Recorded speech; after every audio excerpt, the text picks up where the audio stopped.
We here for a great day. Yeah, it's a great day, not a good day, because people, I get it, we was designed and programmed to say good morning. That's cool, but I feel like it's a great day. Why? Because you breathing, you got your senses. For some that's missing some senses, you still got some. Some have a car, activity of limbs, stuff that we just, I remember, yeah, I do, in my Keisha Cole voice. If you know, you know. I remember my brakes didn't work. I remember I used to walk, 2.5 hours to work. I remember them, it was humbling. Sacrificed myself. I did for another reason. I did. It's true. Celebrate when you get up. It's not, I just walked out the gym. This lady in the shop, I hit it with the great morning. I'm like, how you doing this up? All right. Oh, you sit in a rich area that accumulates, a single house out here is $400,000. And you grumpy? The car you got is maybe 2 years old. You grumpy? The clothing that you got on is somebody's check. And you grumpy? We got food. The crib that you walked out of, your lawn, your maintenance, and you grumpy? Oh, I got to get up. I got to go to work. Just change that up. Just change that up a little bit. I got the opportunity to take care of my family, myself. I can stock up. I can invest. I don't have to live off a language. I don't live under my mom's roof or dad's roof or whatever the case may be, because we have so much within ourselves that, because we have it all the time, we just feel like it's normal, or we feel like it's average, or I guess, no, it's not, I guess, the fact that your nerve endings is working, the fact that you can move motor functions, the fact that you have a phone, that's a blessing. 20 years ago, I know what this stuff was like. I used to walk around Whiteside, the beeper, the beeper joints, and it was broke, but I wanted to be seen, I wanted to be heard, I wanted that attention. It's so funny how we have it. Your clothes, like, oh, you got clothes on. I guess you have a car. All right, you got a check. You got a current sense of income. You got a means. You got people to run to. But I don't have this, but I don't have that. Maybe it's your daily routine. Maybe it's your habits. Maybe it's the fact that who your circle you have around is continue to milk you. Maybe it could be that. Maybe it could be the fact that you're a people pleaser. Maybe it could be the fact that you have a hard time saying no. Maybe because it could probably be the fact that you scared. You scared. There was a girl in the gym. We were just talking about working out and whatever, and she was kind of being down on herself, and I explained to her, you're doing what 78% of the other people in the world are not doing. Anytime you get in the gym, you're ahead of somebody. Anytime you got up in the morning and somebody didn't get up, you're ahead of somebody. You have a purpose, you have a meaning, you have a sense of yourself. You're doing what somebody's procrastinating. You're executing what somebody just now starting that they said it's going to do, because there's been so many moments in our life where we say we have these goals, in which we do, but we're going to start eventually, next week, next month. And then your goal next week and next month is going to turn into your New Year's resolution. Your New Year's resolution goal is going to turn into your birthday goal or your vacation goal. It's going to keep going, because we're scared. I ain't scared. I'm just, why you didn't start that podcast? Why you didn't write that ebook? Why you didn't write that poem? Why you didn't decide to get yourself better? Why you didn't start that weight loss journey? Why you didn't start to making amends with your family? Why you didn't start pushing up that entrepreneurship? Why you didn't start taking them classes? See, we throw out words and phrases when we're around a big crowd to sound important, to sound meaningful, to sound as if we have cadence about ourselves so we can seem important. But once you leave, you was lying. Them courses you never took. Them guides you didn't take. Them books you never even opened up. The people that you've been calling for everything else, that have the resource, that have the means, you didn't reach out to them. You just went home, played a video game, went home, jumped in somebody's business. You went home and sat on the couch and did nothing. But then you mad about how your life is. You mad how the economy is. You mad how who's in office, who might be in office. You mad off of your relationship that you picked. You didn't work on your trauma, your triggers will set you off, your pride, your arrogance, how envious you are, how jealous you get, the depression that comes around you that you have no understanding of. You haven't educated yourself at all. We leave school and then we feel like that's it. We get a good job and we feel like that's it. We get a good car, get a house, and we feel like that's it. Well, I did it, so I mean, I'm living the American dream. You got the wife or the husband, you got the gated fence, you got the 2 little dogs, you got all of that good stuff. What's cracking? You got all of that. And yet, you still feel depressed, you still feel empty, you still feel hungry, you still feel like something's missing. So you're jumping in random endeavors, finding little random sports to do, you still don't feel complete. That spiritual source, that spiritual nutrition is just as important as that mental and that physical nutrition. Our biology is important, our mentality is important, our physicality is important. Treat your body like a temple and not a tomb. So back to the girl who had a hard time with understanding things. I had to explain to her, any moment where somebody tried to discredit me about, you said he worked out and he did better than me. First thing I'll tell them, oh, okay, congratulations. If your goal was to beat me and you feel like you can rest in peace now, I guess your life is complete. Being competitive is good, doing stuff is good, but challenge yourself. Try something, fail at something. We quick to be on the sidelines, in the bleachers, on TV, sitting at somebody's house or at our own house, watching the television or something on the phone and critiquing, dogging. What have you done? What have you tried? What have you initiated? What are you close to? You scared to speak about yourself because it's not that important. It's not that valid. It don't give that sense of substance, or ones are not going to embrace it that much. One don't talk about you that much. So, but you know, we notice when it's drama, oh, you getting talked about. They passing your stuff around, shares and everything. But a business, they're not sharing that. Celebrating your goal and your aspiration, they're not sharing that. Buying a ticket for an endeavor you got going on, they're not sharing that. A shirt you selling, a small business you could be doing, whether it's a shake shop, a clothing shop, a shoe store, whatever it is, they're not reaching out. They're not networking for you because they don't believe in you. I see so many people who go to these synagogues, these temples, these churches, and at the beginning, message, oh, it's coming. I'm cooking up something. Hold on. Let me get my oven mitts. Let me get my apron on real quick. Let me get my Chef Boy Rick on. Hold on. I have seen this plenty of times. I know you guys have as well. A person, at the beginning, when they was broke, when they have that husband, that wife, when they had that job, when they had that good car, they all on the altar, throwing their hands up. Oh, I just need this, I need this, and all this, and all of a sudden you get it. Then we don't see you no more.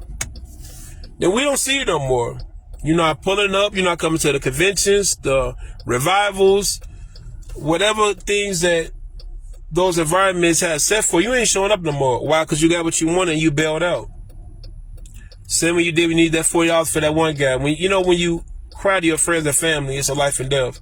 Oh, I just need this, and you get it, and you bail out, and they can't find you no more. It's hide and seek. They gotta go, Finding Nemo. They gotta find you. Same way you need somebody to watch your kids, and you told them, oh, I need you to watch my kids because I got this stuff going on, and they helped you. You know what you gave them? A thank you. You did not reflect on that they worked a 12-hour shift. They might be tired. They might have something they want to do. You don't offer them no money, no food. You don't offer no way of paying them back or helping them out down the way. You just kept it pushing. But they your ride or die. They your day one. A lot of us pretty shallow. We pretty shallow. We pretty shallow. It's so disturbing when a person say they're not a snake or they're not bogus because they haven't bit you. But they put pressure on you like a snake did. They made you uncomfortable like a snake did. We find the biggest extreme and be like, why didn't you do this? But you did that. If I stole $100 or $1,000 from you, it's still classified as theft, right? It's still gonna write up as theft. And depending on what type of environment it's in, it could be state or federal, right? Message. So depending on some type of damage somebody doing in your life could determine how extreme it is. Not from who the person is. It's how they evaluated you, because they don't respect you. And that's the thing that we got to be real with. We can't, when stuff goes good, just thank God. God bless. When people win a fight, I see this so much. They see a fight, oh, God bless me. Y'all they go on a trip. Surgery worked out good. They got a job. They got the job. Oh, God bless. God bless. Amen. Allah this. Yahweh this. Y'all. Soon stuff go wrong. I don't know. God watching me struggle. I don't know why this and that. So, everything that goes in your life that goes wrong, and God watching you suffer, you a parent, right? You a big brother, right? You a manager, right? When your subordinates or your kids or your students are going through a situation and you're watching them, you gave them the tools, you gave them the means. They're not exercising. They want you to come over here and change their diaper. Oh, so you a baby now. Oh, so you a baby. That's basically what that is. Gaga Google, little Gerber baby, huh? We blame God when God do stuff for us. Oh, great. I just thank him. Then when you're not, you send everything else, you're doing everything else that's against his will, against his character, against what you stand for. But you got the I love Jesus stick on your back. You got the what would Jesus do on your bracelet. You got the chain cross. You know, y'all got all this in your bio. God first, Yahweh first, Allah first, Jehovah first. Y'all got all of that. But your attitude is still that nasty. So God transformed you that much and your attitude is still that nasty. You still that absorbed of yourself. You say egotistical. You're not happy with yourself. You mad at your wife that you say you love, that you had that big ceremony with. You mad at your kids that you call so much. You groomed them. You raised them. There is no reason why you should look at your surroundings and feel as if God don't care about you. You breathing, right? His grace and his mercy is why you breathing. We don't want to talk about God. We don't want to talk about this. But when you're depressed, you crying out. You talking to the pastor. You in the pulpit. You ready to help everybody out. You ready to do all the volunteer stuff because you got dumped or you got broken up or something going on in your life. But things are going good, though. We don't see you. Why we can't see you when things are going good? Why you can't celebrate him or exercise gratitude when things are going good or bad? None of y'all disciplined. None of y'all is rooted. Y'all proclaim that y'all rooted, but y'all really not. Y'all get mad because y'all go to these spiritual places on Sundays or Saturdays or whatever days y'all go on, and you feel you complain that it's too long. Well, all the issues and battles that you face every day, an hour or so, hour and a half, however long y'all moments be at church or synagogues or in the temples, you complaining. You need it more than what you realize. You can't just, you breathing more than one time. You breathing more than 1 hour, right? But we complain. Oh, I'm in a rush because you want to go to that restaurant. You want to go to that show. You want to go hang out with that guy that don't want you. You want to go chase that girl that don't only deal with you on payday. That's a self-esteem issue. That's a codependency issue. That's an anxiety issue that you're dealing with. These spiritual battles we need. The education from a counseling standpoint we need. The mentoring we need. The perspective, the wise counsel we need. Same way you feed your stomach. Same way that you get something to drink from time to time on a regular basis. When you're thirsty, message when you're thirsty. When you're depressed, when you're angry, that weed ain't gonna do it, big bro. No matter how many vapes you take, it ain't gonna do it. That drink, that mimosa, them hashtags ain't gonna do it, sis. It's not gonna do it. We look for everything else to solve our problem, and then when all that's failed, we be like, I guess I'll try God. Like he a promotional thing or something, a membership or something. I just want to get our perspective together. We gotta evaluate things a little bit more. We gotta humble ourselves a little bit more. We gotta be thankful a little bit more. We say we good people. God knows my heart. Ain't nobody else do though. God know I'm a good person, but your wife don't. God know I'm doing the best I can, but your husband don't feel that way. Your friends don't feel that way. You are always a person that needs everybody else. But when they need you, you're too busy. You're too tired. I gotta take care of me and mine first. You think they don't have theirs first? You think they don't have a family? You think they don't have a means? You think they don't have a purpose? So now you above them, I guess, huh? I guess you're above them, right? We have to work on checking on each other from time to time. We don't have to, if you can't talk to everybody, you can't check on everybody, I understand that. But we got to work on, we jump on social media, didn't even brush our teeth yet, didn't even take a shower, didn't even thank God, didn't even reflect on what you have in your life that you didn't have 10 years ago, 9 years ago, 8 years ago, and we critiquing. We dogging people out because they have the fortitude that we don't have. They have the relationship that we want to have, the lifestyle that we want to have. But we don't want to have the discipline, though. We don't want to have discipline. We don't want to be consistent. We don't want to put forth any type of effort or work because we scared we're going to fail. Or we scared the last time I tried this didn't work out. Okay. Every successful person that you meet had to do something in their face. Went through some form of bankruptcy. Struggled. Didn't have nobody that believed in them. That tree that you walked under when it was super high, somebody planted that years ago. That building that you in, somebody built that years ago. That house that you own, them roads, they was built years ago. And guess what? Somebody told them they was crazy. It was going to be a waste of time. It wasn't going to work. Why are you doing this? You're not going to please everybody. When you stop and realize, I'm going to do if they care or they don't. When I jump on these social media platforms, I don't care who like it, who don't like it. My goal is to get you convicted, hold you accountable, help you recognize that as a man, you're going to do more than this. Use your lower functions out here. You're going to apologize. You're going to become more of a man. You're going to hold yourself more accountable. You're going to work on your fatherhood, your manhood. You're going to work on expressing yourself. You're going to work on talking things out. You're going to work on that anger management. That's what I'm here for. That health, we're here for that. Emotional intelligence, we're here for that. That's what I'm here for with men. With females, it's your fault too, ma'am. It ain't just everybody else. Miss Ma'am, but it ain't just everybody else. Your decisions, your choices, your baby daddy, that's what you did. Work on that. Once you realize that, you're gonna make better choices. It ain't no good men out here. The men that you like, that you attract are the same, Miss Ma'am. Same thing with the guys. Man, all the girls, they just all using you. You chasing the girls who like to use people, and you like to be used because you want to feel valuable. You see that? I'm a rug. You just look at it like this. I'm a rug. I'm a doormat.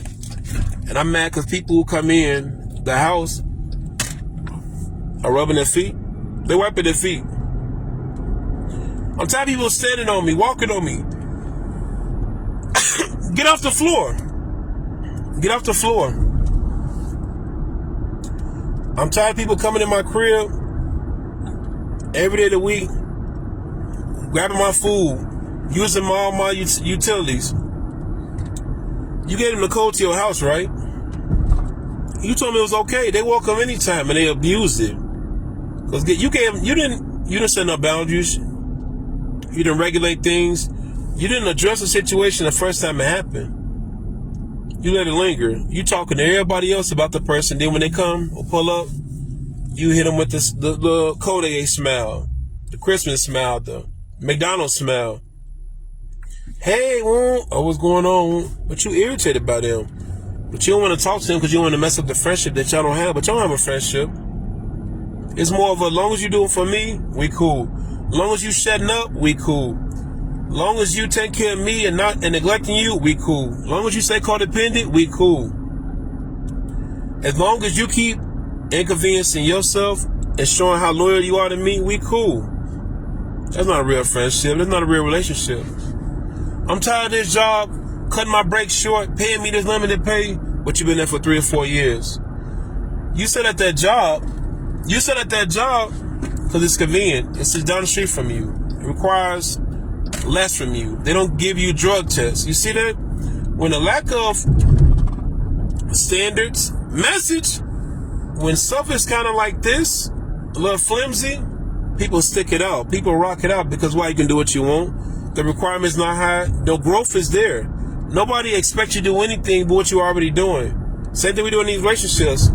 When you dating down, because a lot of you people be dating down, y'all get mad because you're a data guy who just got out of jail. He don't have no means. He don't have no anything. And you offer to support his poverty. support his ignorance.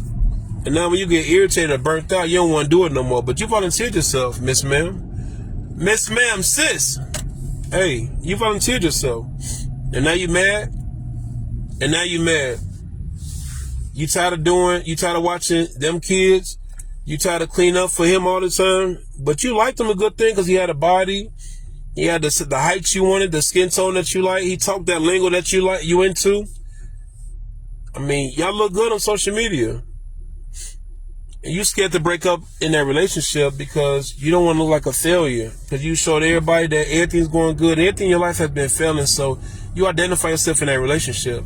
So guess what you want to do with everything that you can to try to maintain it. Big bro, you the same too. You date down as well. Y'all date down too. You find a girl who's young, between the ages of 18 and 21, that's not stable. Some of them are not stable. They're not productive. They talk slick at the mouth. They act like they don't need you. They just turn up all the time and they feel like they're better than you. And you bought them in the crib because of their body, because how she look. Everybody want her and you got her. But then behind the scenes, somebody try to call me. Behind closed doors, you gotta tend to her. You gotta take care of her. You gotta give her money. You gotta drive everywhere because she don't have a license. You gotta let her use your car. If she can't drive and she don't have a license, you have to do all of that. And you irritated. You gotta clean up after her. She don't know how to cook. She don't know how to clean. She don't know how to go out and get a job. She don't know how to go out and help you in your business, and you bother and you irritated because she just love to argue with you and tell you, babe, I seen this new restaurant where you want to go out. We probably should go here. I want this new outfit. I want to get my hair done. And you stressed out because you feel like you didn't want another child. But you liked that at first. You like that thing she do at first, big bro. You like that. Now she becoming a headache. She came in as a headache. She doing what she's supposed to. How many of us get mad at a dog for barking? Get mad at a snake for hissing? Get mad at fish for swimming? You put yourself in that environment. Ain't nobody's fault. They're not bogus. They exactly who they are. You're not able to maintain it. You're not able to convert them. They don't respect you enough to make them changes for the betterment of your relationship because they just said for the moment. And it's hard for you to understand that, big bro. And it's hard for you to understand that. It is. But it's okay, though. Hold on. You're going to get right. The more you get more educated, the more you get more in tune with yourself. Oh, let me not forget about the other guys, the ones that live off of females. But you get mad because when y'all get into an argument, you scared to get into an argument with her because she going to kick you out. Because you know how that go. You ain't acting right, I'm going to kick you out. You get tough again, I'm kicking you out. You don't bring my car, you bring my car in on E again, I'm kicking you out. But if you get your own house, own apartment, own finances, own means, she can't talk to you anyway, big bro. She can't talk to you anyway. But you know, we get mad. We get mad and we want to dog her out. You was with her for the car, bro. You was with her for the Nissan. You was with her for the Nissan. You was with her for the Lexus truck. You was with her for that. And the house. Because it's getting cold out here. And mom tired of you smoking in the house. And that's why you locked in. That's why you locked in. So get off the weed. This for enough to start working. Get yourself a little bit more proactive. Get some goals about yourself. Get some means about yourself. Learn how to fast. Understand semen retention so you won't let the sex overwhelm you. You'll be good, big bro. Says the same for you. You mad at him trying to little girl you. But you refuse to get a job. Every job out here don't pay enough, but you don't have a job. I want this type of car in my life. I want this 2024 type of car, but you got 1998 money, Miss Ma'am. You got 1998 money.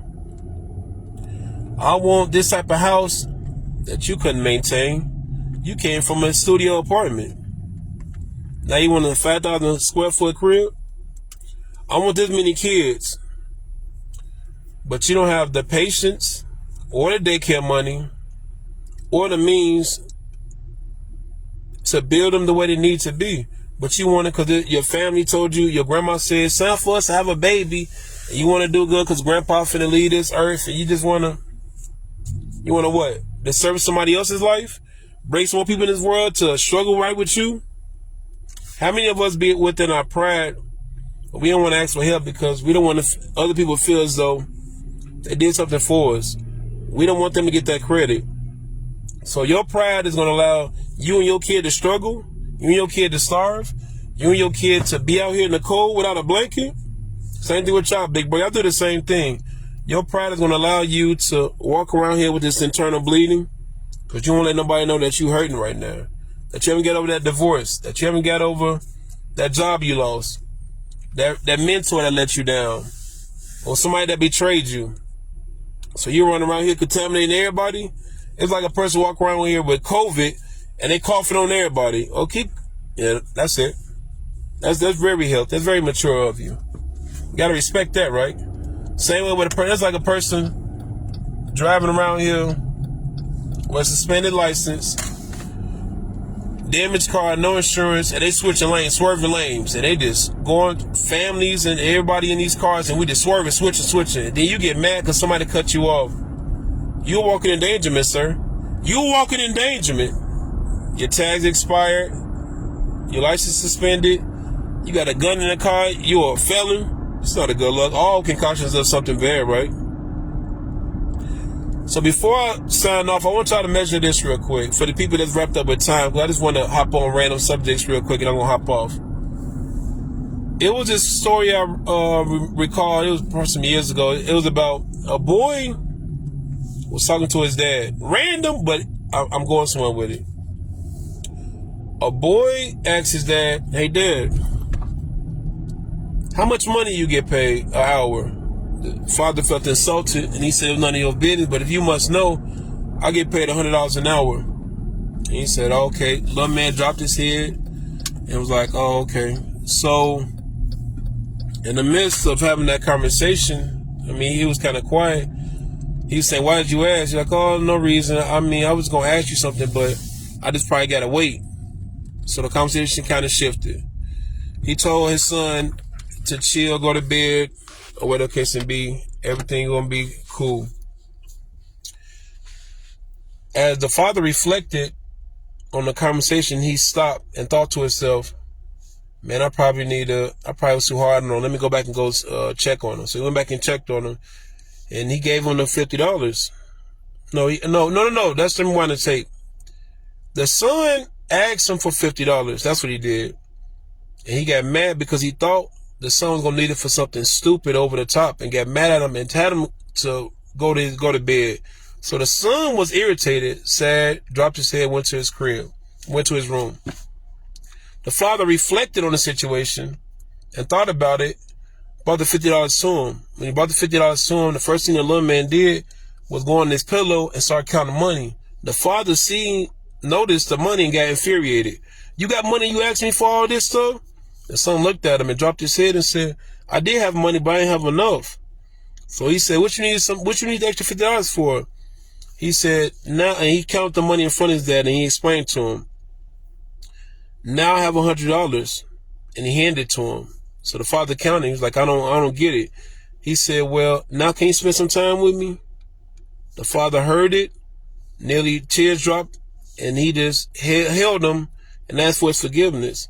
So the moral of the story is, for you people that's out here working and running all wild, stop forgetting about the people that really need some time in your life.